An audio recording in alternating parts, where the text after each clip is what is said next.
Opinions expressed are the program host and guest and not WSTU. WSTU does not endorse any products mentioned. Any reproduction or retransmission of this broadcast is strictly prohibited without written consent of WSTU. The Treasure Coast longest-running local talk radio show is on the air. The Treasure Coast Forum, brought to you by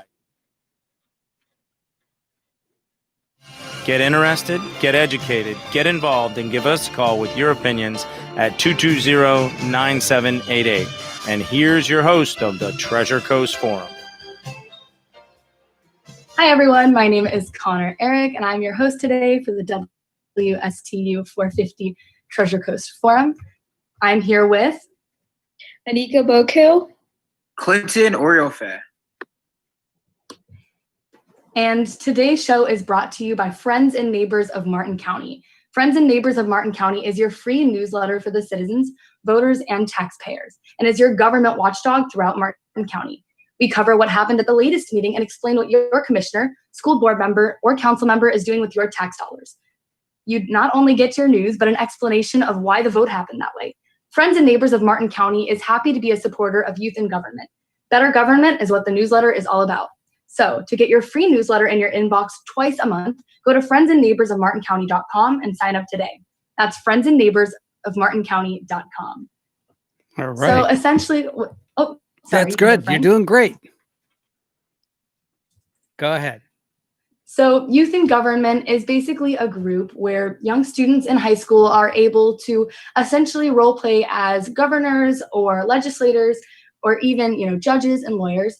And they're able to kind of model the legislative system in Martin County or in Florida. And there are other states that do it as well. And so Youth in Government students are what brings you this podcast or this radio show today. But I'm here with two of my friends from Texas that I met through debate.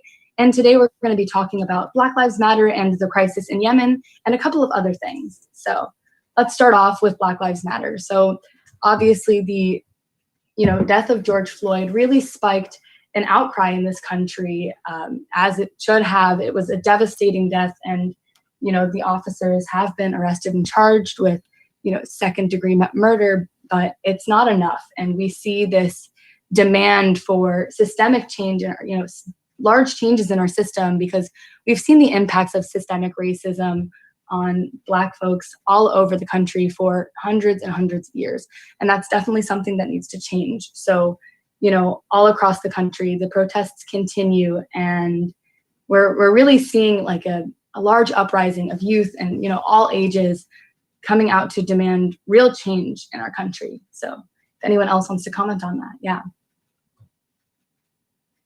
I think it's important how the Gen Z in general is kind of speaking up about a lot of topics and is also not afraid to go against their parents or traditional belief. So in that way, I think that any type of systematic change can occur when people speak up for what they believe in. But what I do think is scary is even after all the protests, there have been so many names of Black individuals in our country that have still been shot or killed by police officers. And I think we're at a point where people don't know what to do. I think the community is just really frustrated.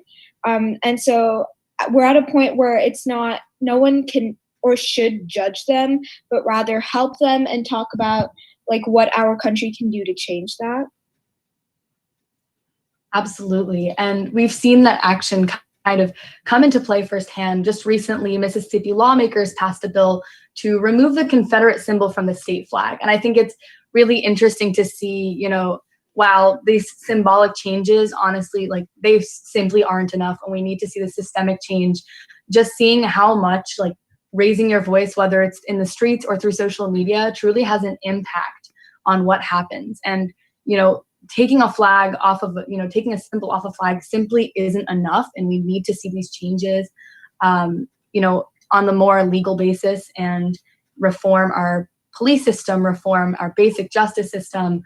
But it is really interesting to see how quickly some of these changes happen as the youth and other generations, decry and kind of denounce all of the things that have been happening for so long. I feel like, honestly, as Anika already talked about when she talked about Generation Z, I feel like the issue goes beyond, especially within Generation Z. I feel like we don't have enough leaders. We don't have enough people that are like enough that takes the right step to actually talk to people in power. And especially people that are in power need to realize that if one of us from younger generations are speaking up about a topic, that we mean business. Because we see oftentimes that many people that are of younger generations feel as if since we're young, then it's not our problem and it's not our fight, and that change will happen whenever we grow up. And that's not how it works, because people that are older, they're the main ones that have the power to actually do something. So if we wait too long, then it's actually going to be too late. And names like George Floyd are only just going to be something in the past. And it was just that 1 week that we talked about Black Lives Matter. So it's time for it's time for us to actually step up as leaders and be like, we mean business and we want actual change if we really want change. All right. So, Definitely. so we're talking about change. What does that change look like? And, the platitudes talking about change, terrific. What does that mean to you? And how do you visualize what that change truly is? In my opinion, Yeah. that's an excellent question. Especially one critique on Black Lives Matter that I have, and not just me, but many people that support Black Lives Matter or don't support Black Lives Matter, the critique is the fact that we don't have a real motive. Many people are talking about defunding the police. Some people are talking about take away the police entirely. And I personally haven't.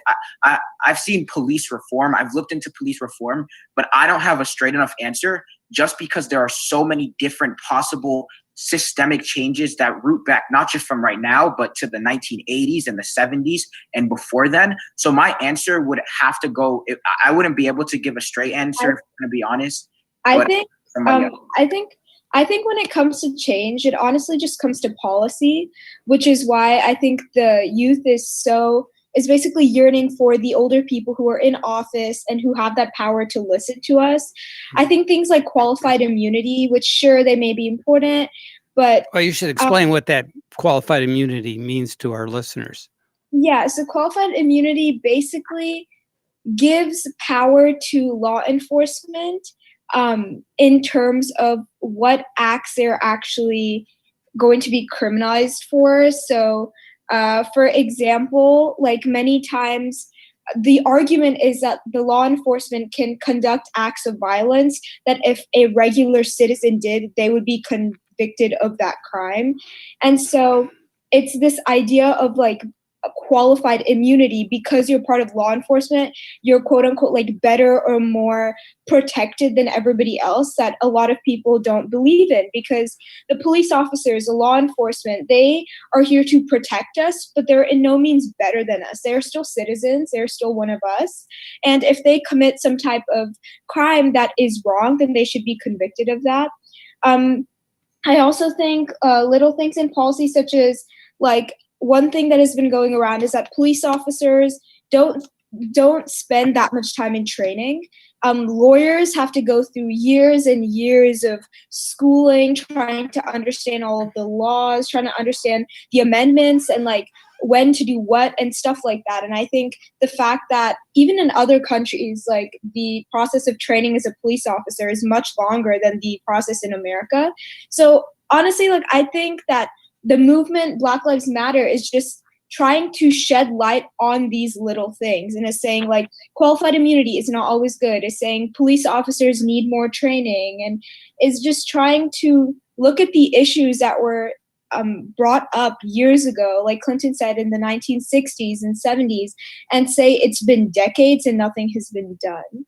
100%. And it's definitely like when you have all these factors coming together, like the little training police officers do receive is so disproportionately focused on violence. Like only 8 hours is typically spent in conflict de-escalation training. Not even all 50 states require de-escalation training. And 129 hours is spent on weapons and fighting. So our officers, 95% of their training is spent on violent solutions rather than civil ones. And some law enforcement officer trainers, they go through this thing called warrior policing, where they're trained. And some of the phrases they're told are, killing isn't that big a deal. Violence is your tool. You're men and women of violence. And so when you combine this warrior policing ideology with something like qualified immunity, that protects officers from having to go through the legal system and the justice system that it's their job to enforce, you see these acts of violence, like a 10-year-old being shot in the leg and the officer not being convicted of anything, or these tear gas raids, or, a man being killed because of a prank call, and just the countless unarmed Black men killed by officers. And the officers they aren't held responsible. They aren't charged with any crimes because something like qualified immunity. I think also like one of the men who killed George Floyd, the one who was in charge of it, he had like over 19 complaints in his like police his jacket in his city, right? So it's just like things like, if you have 19 complaints, like that police department needs to do something about it, like and people do recognize that it's like they know that they're going into a field which requires potential danger, and no one is trying to undermine that. What we're saying is that doesn't mean that they can become, I guess, power hungry in a way that disproportionately affects a marginalized group. 100%. And sorry, you can go, Clinton. Putting politics aside, because if you really look at the numbers, someone could easily argue that although there is all of these problems within police training, etc., a lot of violence doesn't happen, especially comparing to other police interactions, which is completely true. Violence isn't always happening in every police interaction. But yesterday I was having a conversation. It was a youth-led conversation with the HPD and people that just go to my school. And it was a 2-hour conversation. And we just asked the HPD simple questions.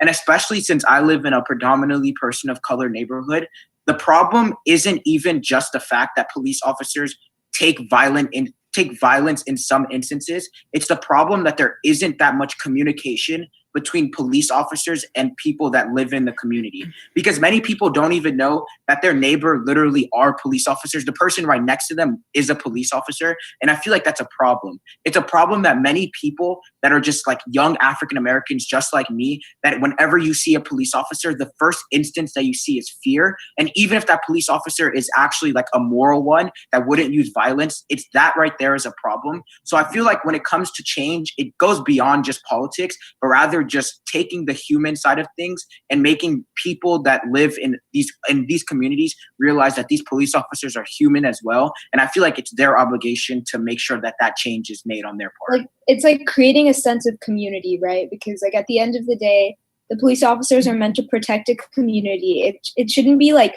police against people. Like at this point, like when you look at everything that media is showing you, it's like police officers on one side, protesters on the other. And that just, it doesn't make sense to me. Like obviously it does make sense to me, like because of what's going on, but just like theoretically, like police officers are supposed to be there for the community. So it's like, why has our country come to a position where it's like, that's not the case? Exactly. And all over media, like I even see things and it's like alternatives to calling the police, right? That's not something that we should have to rely on, like they're posting things to do instead of calling the police, and it's giving, different hotlines. Like I think that's one of the reasons a lot of people advocate for divesting from the police. And I think that's a message that's not quite clearly getting across to a lot of people. When people hear defund the police, they kind of instantly think abolish or defund completely, which yes, some people do believe in, but I think like a common thing is like divesting from the police and investing in the communities, so we don't see this like this level of over policing that creates this tension in the community between officers and civilians, right? Because I mean, we shouldn't be scared of the police. That's just not something that should exist. And what are your opinions on defunding the police as a whole? Do you believe that that's proper reform we should take, or other options? I mean, I'd like to see and think that some policy reform would stop things like police brutality, but I also think it's not defunding completely, but rather divesting some amounts that we spend on the police and investing them in things like our education system, our housing crisis, because a lot of these crimes that people are arrested for are linked to things like their education or socioeconomic status. And when you help elevate the quality of life for the American people, you kind of start to reduce So some if- of these people so get arrested. the counter argument to that would be if you are keeping the community safe so that people can go about their business, then that gives them the opportunity for success too, right? Rather than being worried about black on black crime, for example. I mean, that's a real thing. And This says the meeting is ending in 10 minutes, just a warning to everyone. So we'll have to resend it soon. right. Okay. But- Well, we can actually just log out and then just log back in. Mhm. And okay, but at the bottom of the hour, so we got 10 minutes. But anyway, so what are your thoughts on a individual by the name of Candace Owens? Do you folks know who that is? I do know who Candace Owens is. I'm not 100% familiar with a lot of her. Haven't really watched her as Yeah, a person. I know who she is. Do you have any thoughts on her? She's the like pretty conservative African American woman, right? Mm-hmm. Yeah. My issue with people such like not just her, but many people that sponsor her, I feel like if you have a platform as big as hers or any platform in general, especially if you're an African American leader, because African American leaders are it's scarce. There's not too many African American leaders. So I feel like if you are going to be an African American leader, you have to be very two-sided. And my issue with her personally is just the fact that she spreads not necessarily propaganda, but it's just like, instead of it being like a whole different opinion, it's just like it's more destroy based and destroy anyone that disagrees with her. And that's my own personal opinion on her. I haven't watched too much of her or listened too much of her because I disagree. I can tell. Yeah. Well, yeah. So I just think before we go to break, I'll play some clips from her and give you some food for thought. And here's something where here, I'll play this.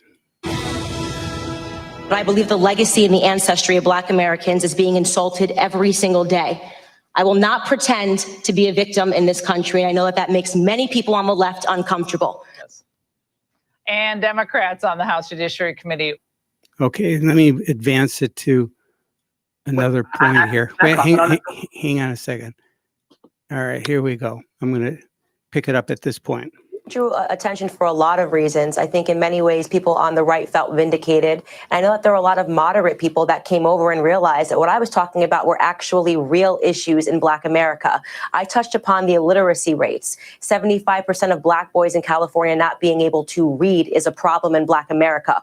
White nationalism, when Black on Black crime, 90.1% of all homicides against Black Americans are performed by other Black Americans. The entire hearing, in my opinion, was a hoax. The continued hoax on Black America, which comes to us from Democrats who want us ultimately to fail by focusing on something that is not harming us when you look at all of the other issues that we are facing. All right, so that's Candace Owens. So do you want to? We got just a few minutes before we have to go to break. Let's talk about her thoughts on that. I feel as if she's looking at everything in just like a greater in a greater scope of things. She doesn't look at big a picture. lot of, You're saying big picture. Yeah, in the big picture, exactly, perfect.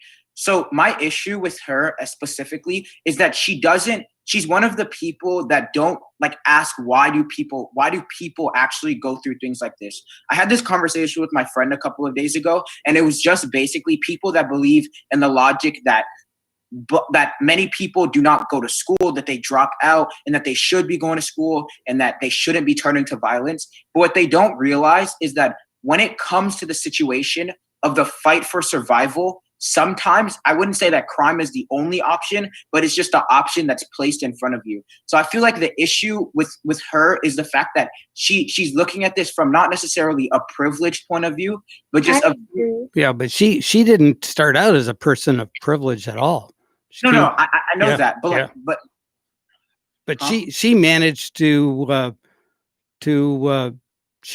avoid it. Yeah, yes, she did. Exactly. Yeah. I applaud her on that. Right. But it's just the fact that I personally grew up in a very poor neighborhood, and I would believe that I'm not one of the people that turn to crime, etc. But I've seen them, and they're my closest friends. And the issue with that is that some people don't understand that it's not that easy. It's not that easy to just fight through. Doing the right thing is never easy. Yeah, exactly. Right. So, Go ahead. Yeah. So I'm saying that since it's not that easy, us people who are in any sort of sense of privilege, we have, even if we fought through the privilege, we have to be empathetic and we have to fight for proper reform for that. But we can't say, like, I wouldn't say get mad at them, but we have to be able to be empathetic. That's going off of that, like, definitely it's never easy to do the right thing, right? Like, it's easy to say like they shouldn't turn to crime, but I think when we have things like the school to prison pipeline and like the zero tolerance policy, we have policy like that it disproportionately affects African Americans, because it makes sure that like a teacher can be like, I think this boy is acting suspicious, and then he goes to the criminal justice system. It's like same with things like mandatory minimums, right? That disproportionately impact Black Americans, like the crack and cocaine sentencing disparity. Like, they have very similar effects on the human being, but the different drugs are used, one predominantly by white Americans and one predominantly by Black Americans. And you see like this 100-to-1 sentencing disparity with crack and cocaine. And I think the thing is, like, when we talk about crime, we have to understand that when we're talking about African American individuals in America, it's like two avenues. There are people who do actually conduct the crime, and then there are people who, because of policy, are criminalized when if they were another race, they wouldn't necessarily be. So I think that it's easy for Candace Owens and other people to be like, oh, but they shouldn't commit the crime. But we have to understand there is so much policy and there's so many situations where many times they aren't necessarily committing the crime, or they don't deserve the sentence that they're getting. Exactly. So I think once we are able to reform that policy, then we can clearly see like who is actually conducting the crime, and then we can like go about that, right? No one is saying like, oh, it's okay to like conduct crime, like that's okay. No one is saying that, but there's no way, like, and the sad truth is there's no way to guarantee that everyone who is in prison right now, or everyone who's criminalized and is a person of color, deserves to be there, and things wouldn't be different if there were another race. Especially looking at things like sentencing disparities. Like, I saw a UMich report that showed that sentences imposed on Black males in the federal system were nearly 20% longer than those imposed on white males convicted of similar crimes. So you see this clear sign of bias in our justice system. And I mean, some people say that it's broken, but like it's just rigged. And it has been for so long, because the people that wrote the laws, so long ago, were racist. So when you see things like mandatory minimums on nonviolent crimes, you see like the clear disparities in the impact of those laws. Even locally, at a local scale, like in Martin County, we've seen incredibly large sentencing disparities between Black and white Americans convicted of the same crime or similar crimes. And, I worked in the public defender's office for a few months last year, and I saw a lot of those things firsthand. And I've seen a lot of statistics about like these incredibly large disparities that, there's no reason for them to exist. There's just no reason. We have less than a minute until the Zoom shuts out, so we'll have to rejoin. But all right, what are we going to talk about when we come back, Connor? Yemen. Okay, yeah, man. We'll talk about Yemen. Okay, very good. All right. We'll be right back, so stick with us.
1 minute, 50 seconds.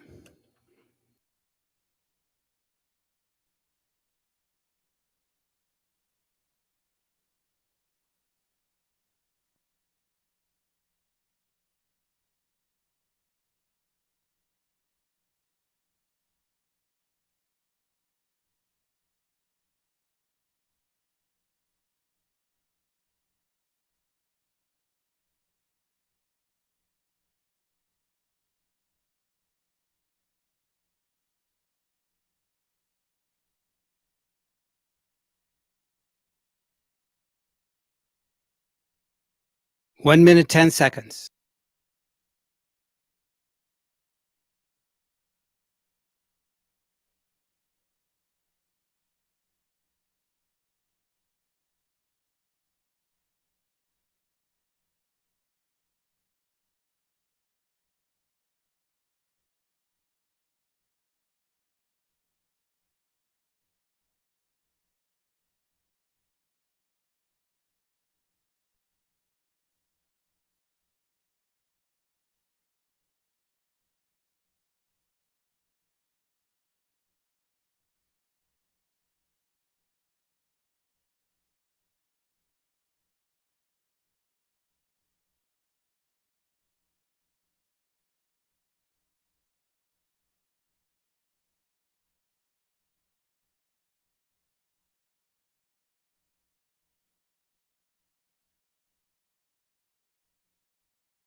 Welcome back. You're listening to Treasure Coast Forum.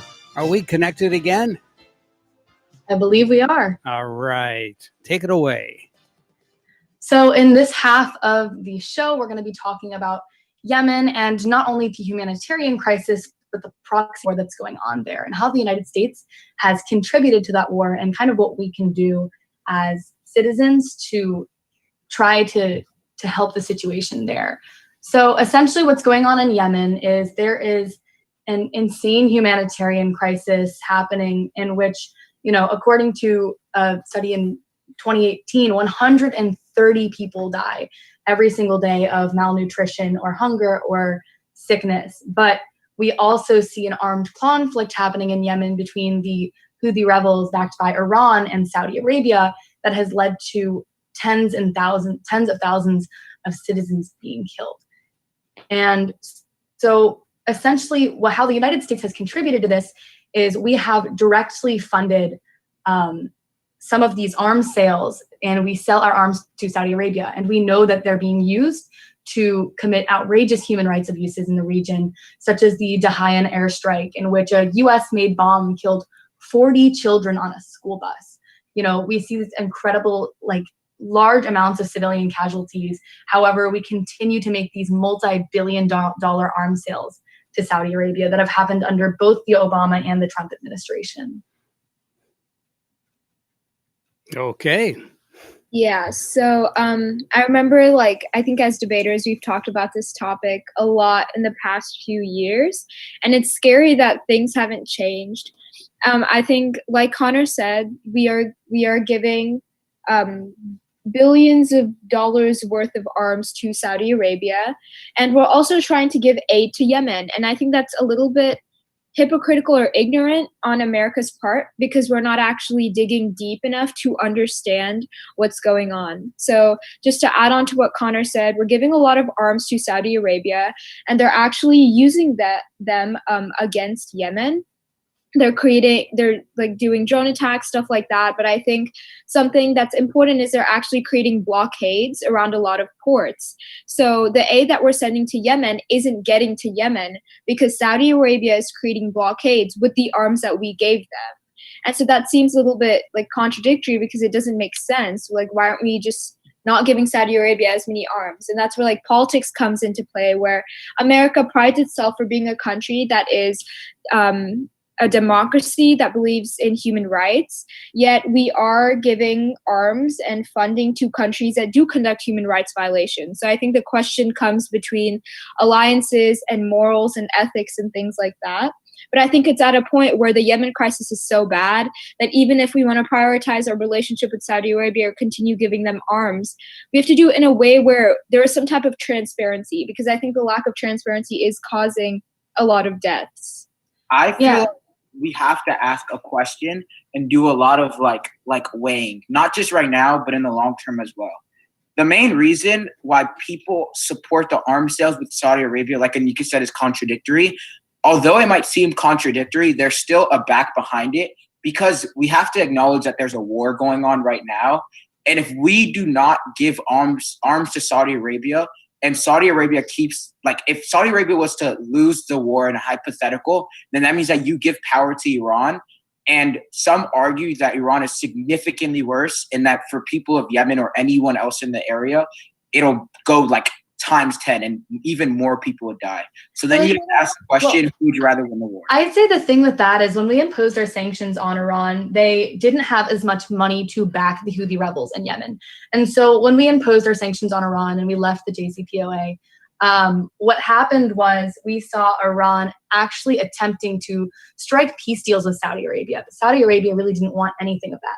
And what we're seeing in the media is we're seeing a lot of Generation Z people on their Instagram saying, hey, like, donate to this NGO to bring aid to Yemen. But this war has prevented that aid from getting to the people. So people are emptying their pockets, attempting to help the people in Yemen, but it's not getting there. Because if you look to an article from the New York Times, it cites that 51,000 tons of grain had been stranded at a warehouse called the Red Sea Mills in Yemen because of the ongoing war.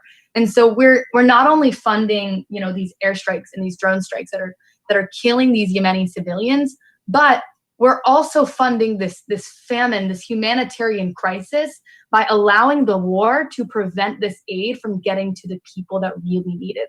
So I understand that alliances are, yes, important, but we have to kind of look at our priorities as a country that champions human rights and say, take a step back and see that there are hundreds of thousands and millions of people being impacted by our arms deals to Saudi Arabia, and that we can trade in other ways that maintain a relationship with this country without funding violence. And I remember when talking about this, we all went to the same debate camp, and like one of our counselors made this phrase where he said, in regards to what's going on with Yemen, Saudi Arabia, and Iran, what America is doing is we're literally facilitating the killing of people now to avoid killing people later. And that doesn't make sense. And it's like you're saying, hey, like Iran could potentially be worse. Okay, well, there are millions of people dying right now. So really, like, how many millions of more are gonna die? And if you just think about it, I think the situation with Iran is actually really complicated, right? Because we had an Iran nuclear deal. We were part of the JCPOA. We now have sanctions on them. Like, just the situation with Iran is so complicated to the point where I don't think that we can guarantee anything with their actions, because a lot of it is dependent on the approach America takes regarding that. But what is guaranteed is the death of millions of civilians, because there are being schools that are bombed, there are being hospitals that are attacked, there are being, like, their infrastructure is horrible. And then especially with Corona right now, like, I think we have to prioritize, and like if Iran decides to take actions, like in the future, we figure that out. But we need to increase transparency and understand that, like, we're in a global pandemic, first of all, which I think a lot of people are ignoring. We're in a global pandemic, and Yemen is being disproportionately affected just because they don't have any infrastructure to support that, Yeah, Anika, but like, I agree extremely. I agree 100%, right? But not only are we in a global pandemic, but they're in a war. They're in a war, right? So when you say that, like we can just look forward in the future, address the problems now, it's not that simple though. But I think you just need to increase transparency. That's the thing. No one is saying like remove all arms from Saudi Arabia. Wait, I have a question. How do you have transparency while also not choosing a side?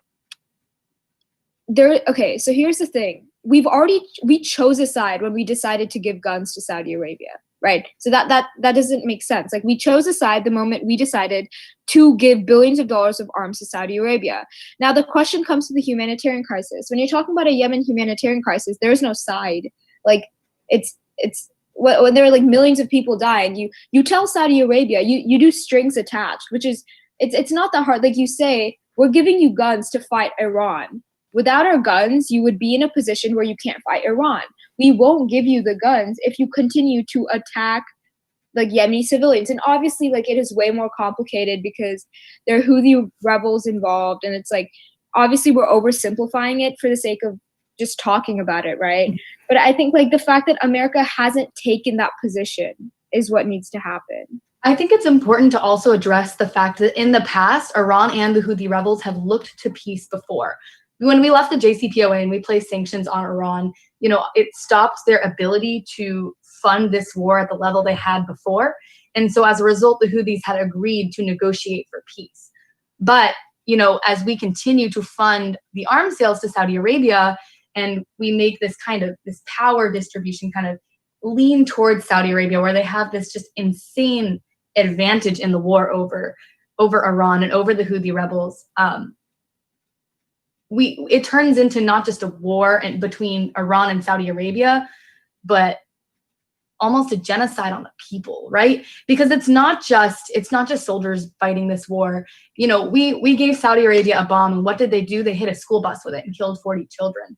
That's not a war. That's just human rights abuses against innocent civilians. And so when we placed sanctions on Iran in 2019, Iran started to create like a solution for peace, and they had talked about this 4-point solution in which they wanted to try to achieve peace in Yemen.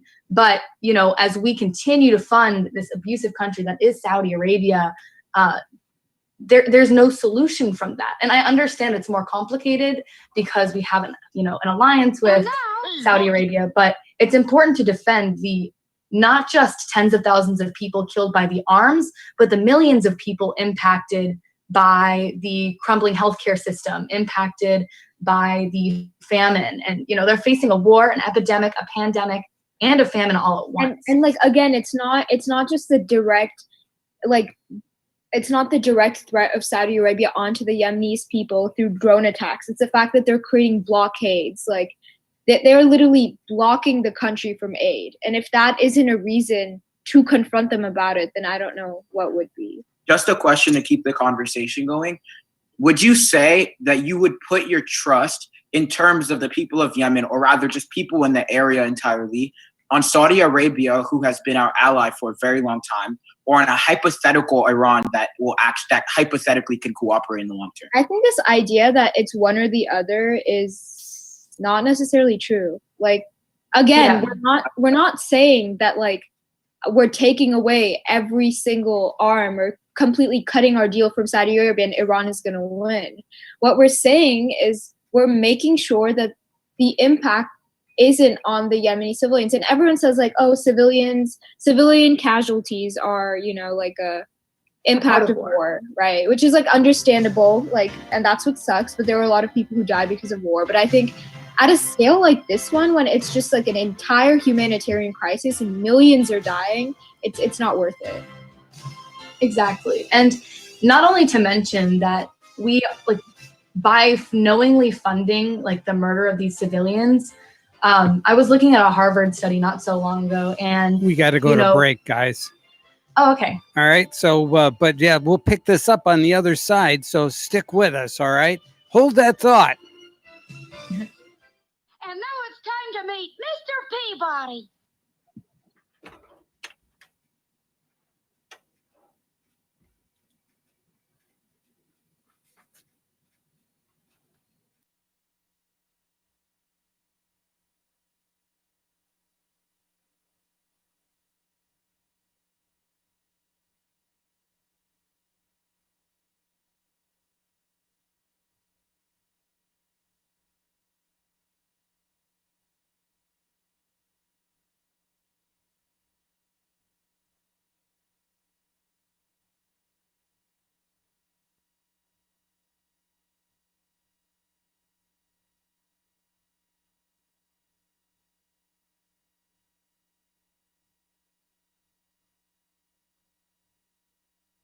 Let's do that live read on the way back in. We have 3 minutes and 50 seconds.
Two minutes, 40 seconds.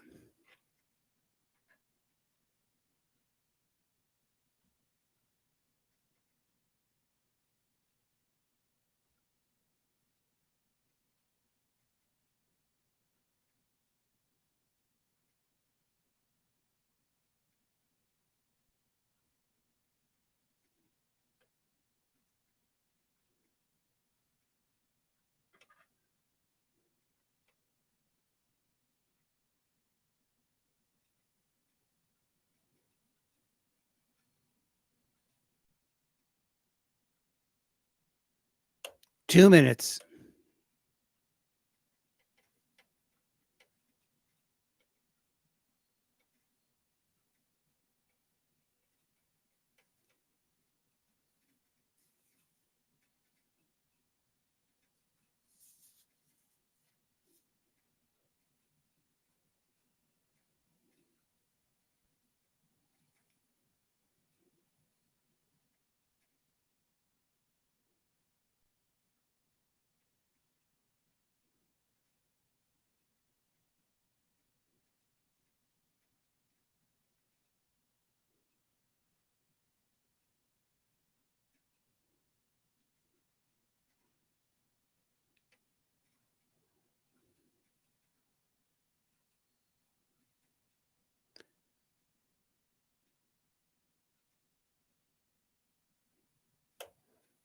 One minute.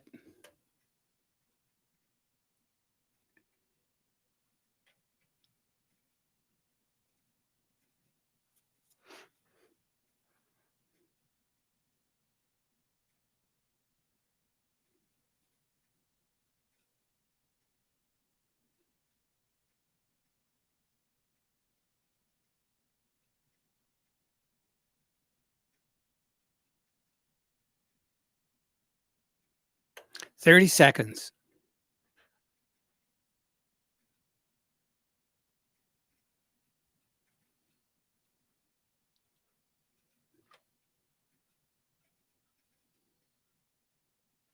Fifteen seconds.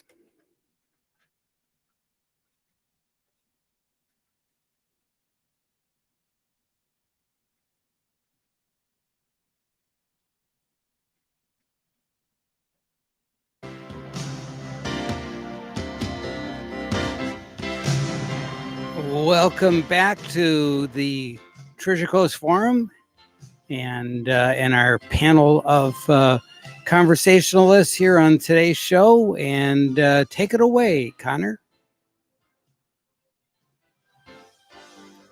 So once again, today's show is brought to you by Friends and Neighbors of Martin County. Friends and Neighbors of Martin County is your free newsletter for the citizens, voters, and taxpayer, and your government watchdog throughout Martin County. We cover what happened at the latest board meeting and explain what your commissioner, school board members, or council members are doing with your tax dollars. You not only get the news, but an explanation of why the vote happened that way. Friends and Neighbors of Martin County is happy to be a supporter of youth in government. Better government is what the newsletter is all about.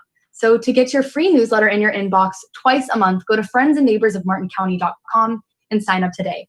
That is friendsandneighborsofmartincounty.com. So before the break, we were talking about the military conflict and the humanitarian crisis happening in Yemen between Iran and Saudi Arabia. And I'll let Clinton, start us off. All right. Another question to both Anika and Connor. Earlier in the conversation, Anika, you said that you feel like it can't be one or the other, Iran, Saudi Arabia, Yemen, and we should have strings attached policy when it comes to our gun. But wouldn't someone say that we have had strings attached policy? And on the hypothetical that we don't, if we were to say, do not kill the people with our guns, and they were to continue killing people with our guns, then that would have to result in us pulling out arms entirely? The problem with that question is you're saying, is you're scared, right? Like the United States is like acting off of fear. They're like, we should let Saudi Arabia do whatever they want because if we had strings attached with the guns that we gave. Your question is if we try to implement like that policy and Saudi Arabia does not abide by it, we have to remove all arms and Iran will win. But I'm saying that the alternative is letting Saudi Arabia do whatever they want just so Iran doesn't get into power. I think that's just acting out of fear. Like you're saying that like I'm gonna let this country do whatever they want just because I don't want another country to get in power. So I think I'm sorry. Yeah, I think I do. I think our like Congress and our government needs to come up with some type of solution that can try and get the best of both worlds. And like honestly, like if taking out our arms from Saudi Arabia is the only way to protect the Yemenis people, then we do that and try to restrict Iran's power. And like that would be the alternative. So Clinton, is one of your conflicts in kind of your questions about what's happening, our relationship with Saudi Arabia, what that's going to look like after we halt arms sales with them? No, it's not necessarily a relationship. All I'm saying is that we've attempted to have strings attached with our guns, but yet they still continue to not do it, like to disrespect the people of Yemen. So it's not. And I think it is those human rights abuses on the people in Yemen, which is leading to Anika and I asking ourselves, like, is this something we want to fund? Which I don't think it is. And, seeing that the Houthi rebels have in the past made an effort to look for peace, but Saudi Arabia has shot that down. I think it's crucial to understand that, if we pulled our arms from Saudi Arabia, would we achieve peace in Yemen? Because that other side has looked to peace in the past. And I think the problem that we're doing is like we're saying like, oh, but Iran is so much worse. Iran is so much worse. And it's like we're blinded by that ideology and we're turning a blind eye to the action Saudi Arabia is taking. So we're not understanding that Saudi Arabia is literally doing the most right now. And like just the thought that like, oh, but it could get worse. That's not a right way.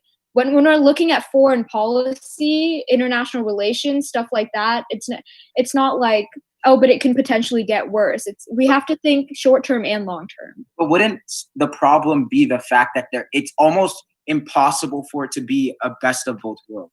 I don't understand how we can have a best of both worlds if on either side somebody's going to die, but in the side of Iran getting in power, then more people die. Well, I think it's important to address that this is happening on Yemen soil, right? It's not like this is happening on Iranian or Saudi Arabian soil. So the fact of the matter is Iran is backing the people of Yemen, right? They're backing the Houthi rebels, which is a Yemen rebel group. So it's not necessarily like violence in Saudi Arabia or violence in Iran. It's violence in Yemen. And so if we stop backing the group that is actively trying to oppress Yemen, and the people of Yemen have looked to peaceful solutions in the past, why wouldn't peace happen? It's not like Iran is getting control of Yemen. It's that Iran is backing the people in Yemen. My question is like, Clinton, you keep saying Iran is worse. Like, how? Like, what would they do that's worse? Because right now there's millions of people dying in Yemen. Right now, Saudi Arabia is creating blockades. They're actually messing up the oil, the oiling system. I know they attacked a few oil facilities in Yemen. I remember researching that. They're doing the most right now. So, just the idea that Iran is much worse, that's just something that all Americans have adopted, right? because of the past, and that's Well, understandable. Is it true that Americans just adopting that mind thought, or is it possible that that they are the largest state sponsor of terrorism across the globe?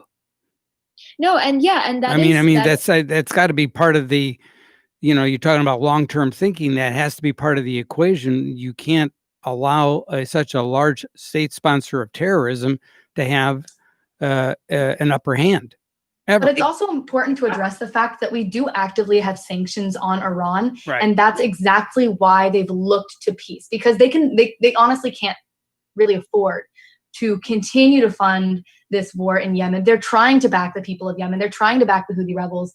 And the reason they've looked to peace is because our sanctions have absolutely crushed their economy. And I think Iran is a country that is very much demonized by American. And yes, the Iranian government is certainly not a good one, right? But when we look at the proxy war in Yemen, it's important to understand that it's not necessarily the government of Iran versus the government of Saudi Arabia. It's the Houthi rebels backed, funded by Iran versus Saudi Arabia. And I understand the idea that it's like Iran is a state sponsor of terrorism, so why should they be in power? But it's like we can restrict the amount of power that they gain. With Saudi Arabia, we're not finding a way to restrict the amount of people they kill.